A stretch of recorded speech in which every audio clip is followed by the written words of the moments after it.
Welcome back to Girl Talk. I am with Don Shrewsbury. He's the general manager here at Hilton Head Honda. And we are so excited because Hilton Head Honda is a new sponsor of Girl Talk. So we're going to be visiting you every month, and really gives us an opportunity to debunk the myths that are out there, especially when in terms of purchasing an automobile. It's something that the general consumer, it's an experience we don't necessarily love, right. But that doesn't have to be the case. And today we're going to talk about that mythical sales price. I think so many of us we want the best price. Help us through what that looks like and really your approach in helping consumers navigate the best sales price that's out there. The term, when I hear the term best price, I think of Bigfoot, Loch Ness Monster, things like that. It's an item that's been seen before, but it's a little mythical. Does it exist though? Technically, no, there is not a best price. There is no top secret coded best price on an invoice or anything. That in the back, you all know this is the number. No, it doesn't.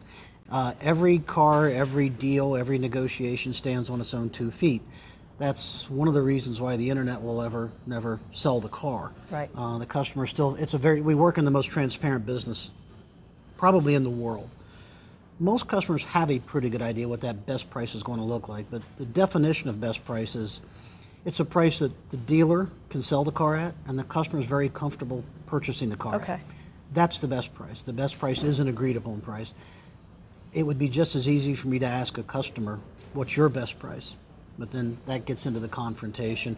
Right. A best price is just as simply a negotiated price. Okay. And it's what both parties can live with. And truly from, again, the consumer standpoint, while we are price driven, it shouldn't just be price driven. I mean, we have to look at the big picture of things, especially when it comes to customer service and the other things that are out there that come with that relationship with your local dealership. Certainly it is. We spend a great deal of money on reputation management, dealerrater.com. We spend a great deal of money trying to get our reputation out there as far as our customer satisfaction indexes being one of the highest in the zone.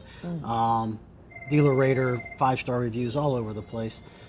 But even beyond that is service after the sale, being a local, supporting your local businesses, supporting a local dealer. Because we're here doesn't mean you owe us the business, but I'd like to think that it would at least garner us an opportunity for your business. Right. We give tens of thousands of dollars a year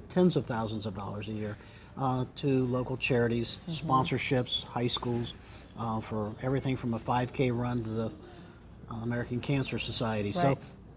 So, and we do that with support from the community. Right. So it goes a little bit beyond that. For someone to drive an hour to save $100, it would be just as easy to walk in and say, take another $100 off and I'll buy the car. And save everybody some time and heartburn. What about some of the services out there, maybe there's just one in particular where they're saying they're going to help you navigate the best prices, and some .coms, some websites that the most prevalent is TrueCar, and I wasn't sure if we could say it or not. Even one of the fallacies of TrueCar is the fact that the dealer has to pay them a fee. So that fee's got to come from somewhere. Okay, so they're not necessarily just kind of independent, helping the consumer. They are a for-profit company. See? Okay. And that's really helpful to know, because I think, myself included, there's been times where I've gone on there to try to find the best price. But that's interesting that then they take you through all these, here's where you can get it, but there's relationships there where those folks are paying them. On the other side of the coin, it is a very quick transaction with TrueCar. They will tell you, this is what you should be paying. People are paying in your market for that car. But somewhere baked into all that is that fee that the dealer has to pay them. We don't pay those fees without addressing it. It's got to come from somewhere. Gotcha. So what is the goal really for the consumer? There's enough information out there on the internet. As I mentioned earlier, it is a very transparent industry. There's enough information out there for a customer to come in with a very educated estimate of what they should pay for that car, a very educated estimate of what their trade-in's worth, and a very educated estimate of what the financing should look like.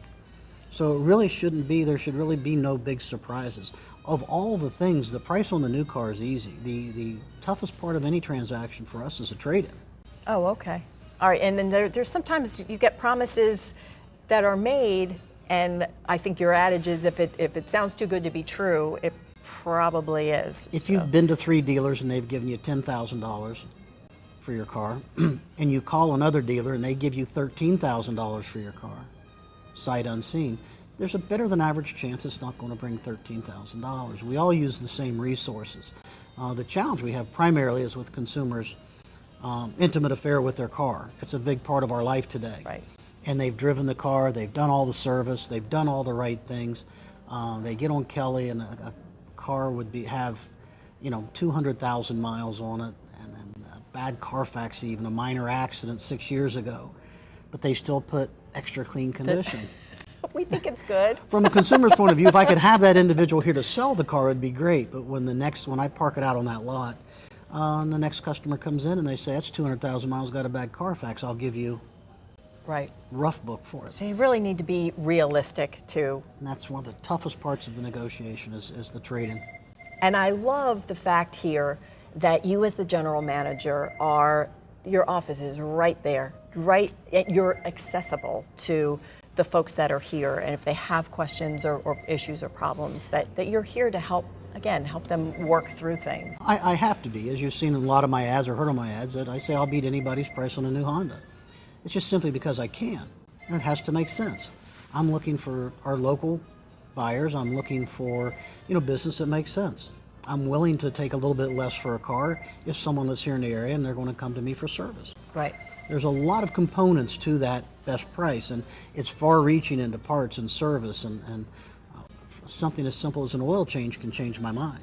Well, I'll tell you, the Hilton Head Honda dealership is not only beautiful, but again, well-established, reputable, great location. You're about a mile, maybe east of 170, so right. Super location. And again, just with the product, the Honda product in and of itself, the innovation, the quality, again, the reputation, you've got it all. We're very proud of our product. We have the new Pilot, the new HRV.